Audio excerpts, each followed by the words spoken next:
Okay, now we have our second speakers, Mr. Willy Fautre. Okay, his topic is an issue to the religious group's autonomy.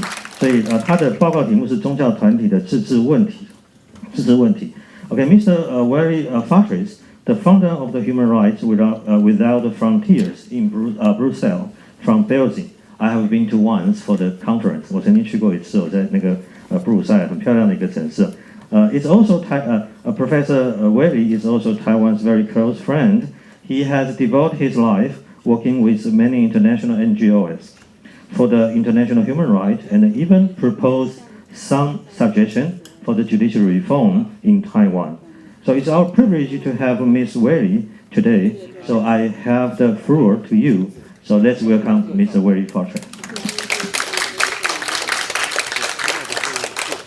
Thank you. Sorry. Thank you very much. Oui, yeah, okay.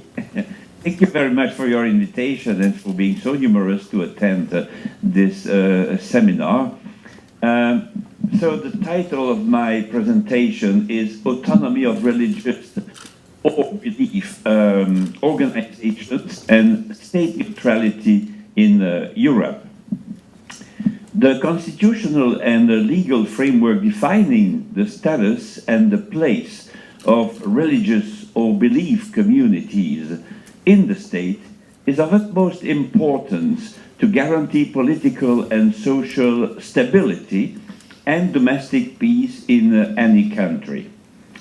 The state neutrality and the right to self-management by religious communities are two essential pillars of our democracies in Europe.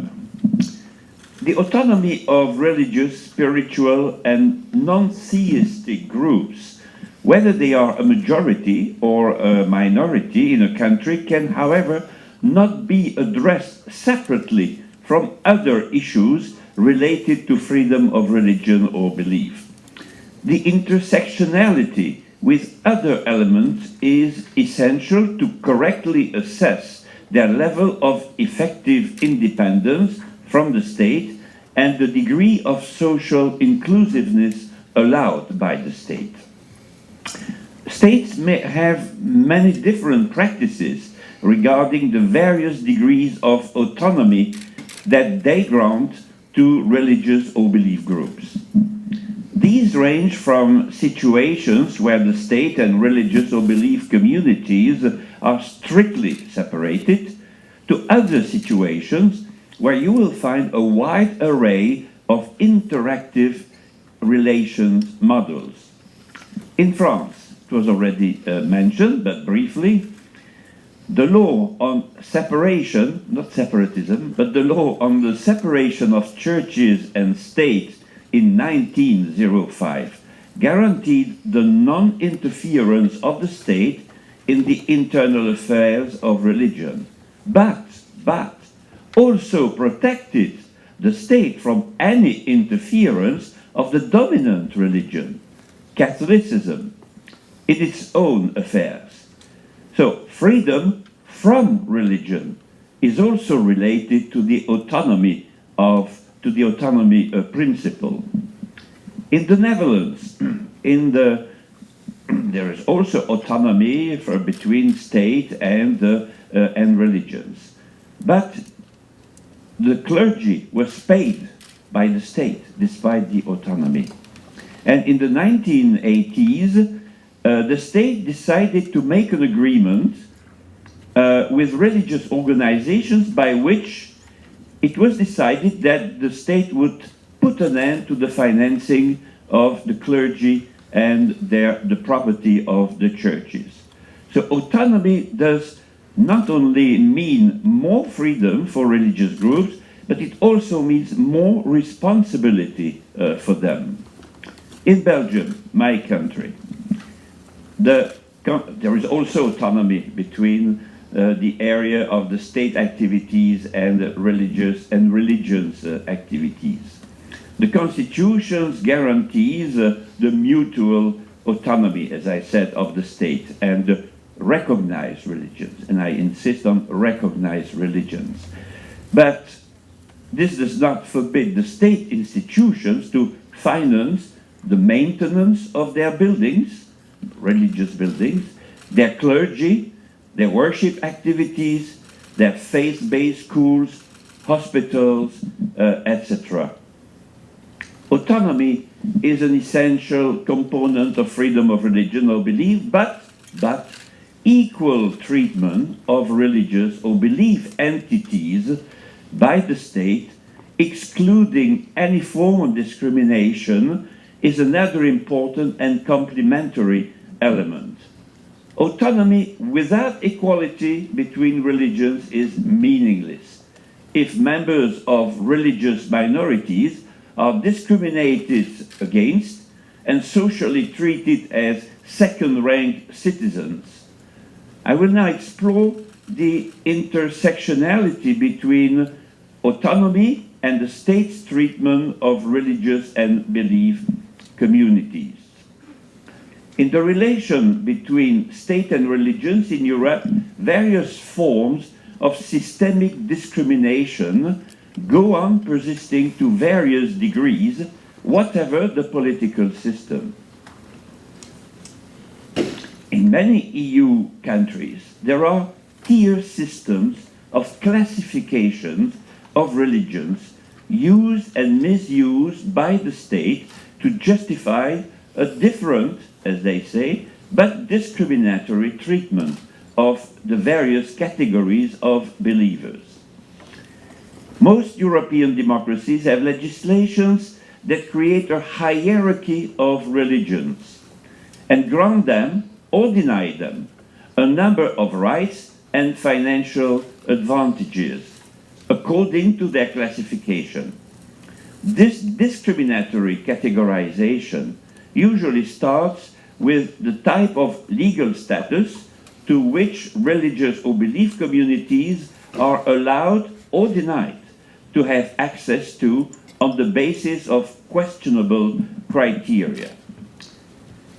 This is the case for many EU member states, which have inherited from their history, from their past, a system of relations between state and religion, or king or emperor and religion, that privileges a specific church or a limited group of religious communities to the detriment of others. This is the case, and I will list the number, and it's not an exhaustive list of countries. Austria, Belgium, Greece, Hungary, Italy, Poland, Portugal, Romania, Slovakia, and other countries. I could illustrate this point in quite a number of countries where you have several categories of religion. Sometimes it's just 2 categories, as in Belgium, but sometimes there are 3 categories and sometimes even 4 categories of religions. So Belgium, a 2-tier system is in force for religious and belief communities. Tier 1, state-recognized religions and belief communities. You will notice that I usually use religious and belief communities as there are groups that are on the, let's say, on the limit, on the verge of what is religious and non-religious and can be non-theistic. So, state-recognized religions and belief communities are in Belgium Catholicism, Protestantism, Anglicanism, Judaism, Islam, Orthodoxy, Buddhism, and secular humanism. Tier 2, all the other communities, and then their status. They are not recognized religions, but they are just non-profit associations like a football club or any other social association. And they don't have tax exemptions. In hierarchy systems like the Belgian one, religious and belief communities that are not state-sanctioned, state-recognized, and not in the top categories are denied certain rights and opportunities, including their clerics and their members. In Belgium, for example, Tier 2 faiths like Jehovah's Witnesses or Hare Krishna devotees are not eligible to get tax exemption and to receive state subsidies for wages, pensions, lodgings of their clergy, while it is the case for those that are recognized by the state, so the religions that I've just listed. They are not, so talking about Jehovah's Witnesses and Hare Krishna and others, the Church of Unification Church or any other, they are not permitted to teach religion in public schools, because in Belgium, there are provisions in the constitutions that say religion must be taught in public schools, but only recognized religions. So those that are not recognized, they cannot teach their own religion, but their own young people have to follow one of those religions that they are not a member of. Just another example of discrimination. So, Tier 2, second lower category of religions, they are not allowed, for example, to invite foreign missionaries or preachers as volunteers in Belgium if they don't have a work permit. So work permit is needed for volunteers coming from Africa and even America. There were cases of American Mormons that were denied entry in Belgium as volunteers for their church. It was not a very general practice, but such cases happened. So, Tier 2 lower level religions are not entitled to have officially accredited chaplains. Chaplains in prisons, chaplains in retention centers for asylum seekers, in hospitals, in armed forces, in homes for elderly or handicapped people. And I remember a case of discrimination of someone from India, so Indian Hindu religion that was discriminated against concerning its food, concerning the visit of a chaplain, because the status of chaplain, Hindu chaplain, didn't exist in prison. And they are also denied, so the second-rank religions, equal opportunities to have access to public media. TV and radio, public TV and radio in Belgium give some time to recognize religions, to expose or to use half an hour or an hour per week their antenna to talk about their activities, not the other religions. And final point that joins what in a different way Massimo Introvinier raised before, those second-rank religions are stigmatized at times as so-called harmful cults. That's the official term in Belgium, and warned against by state-funded institutions put in place to monitor and, I would say, to control them. And consequently, members of such organizations have been reported to be discriminated against at school by courts in child custody cases. Oh, you're a member of a harmful cult. No, your children we will give to the other partner who is not a member of a cult. But also for access to Belgian nationality, for positions in civil servants in municipalities, for example. So in other European countries, the discrimination list between the various categories of religions would follow a similar pattern as in Belgium. These examples show that autonomy does not mean equality of treatment of all religious or belief groups, and does not mean neutrality of the state. I will now address quite a number of other issues that are increasingly emerging in the European Union.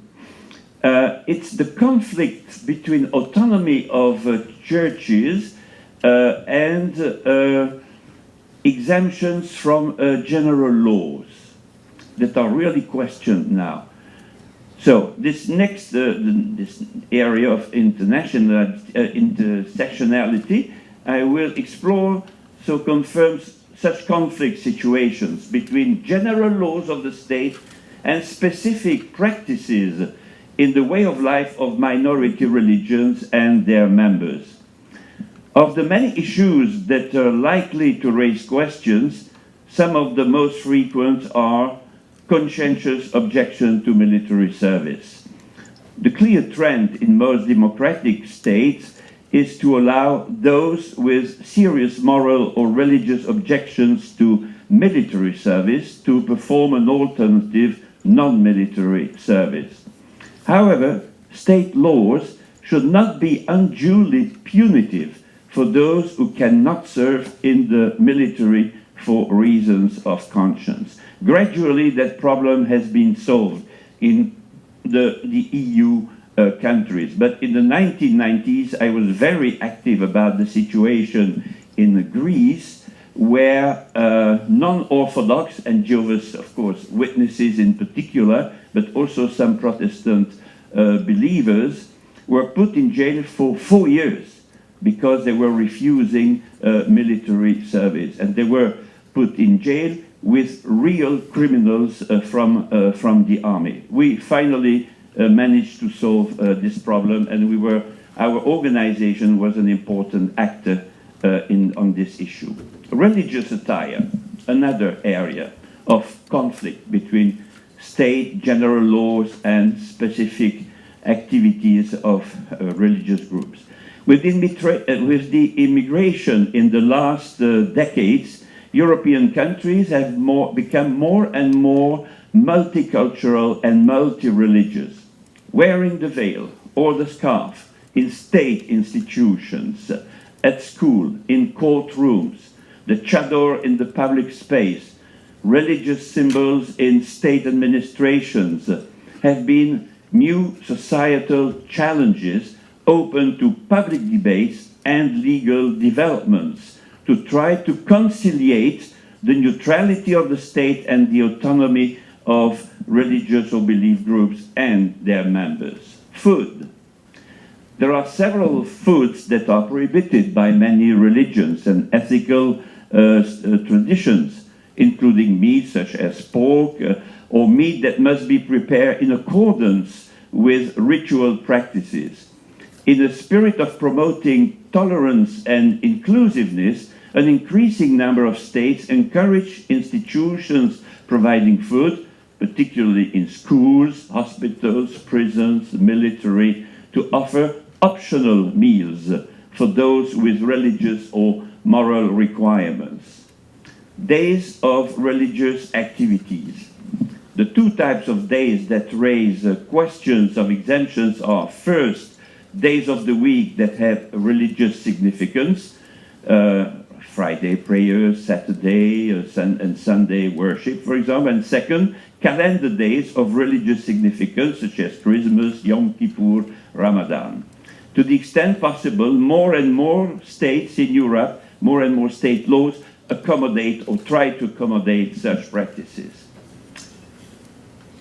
Medicine, and that will be almost the last of the series. Some religious or belief communities reject one or more aspects of medical procedures that are commonly performed, such as blood transfusions.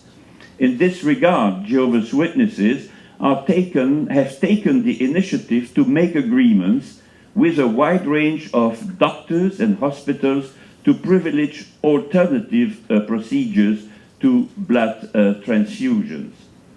While many states allow adults to make their own decisions concerning the right to choose their medical treatment, laws can also allow hospitals to legally make blood transfusions on minors despite parental wishes. So you will not find any case in the European Union of children who died because of lack of blood transfusion. And then really a new emerging issue, ritual slaughter. In December 2020, the EU Court of Justice, which is different from the EU Court of Human Rights. The EU Court of Human Rights covers 47 members member states in Europe.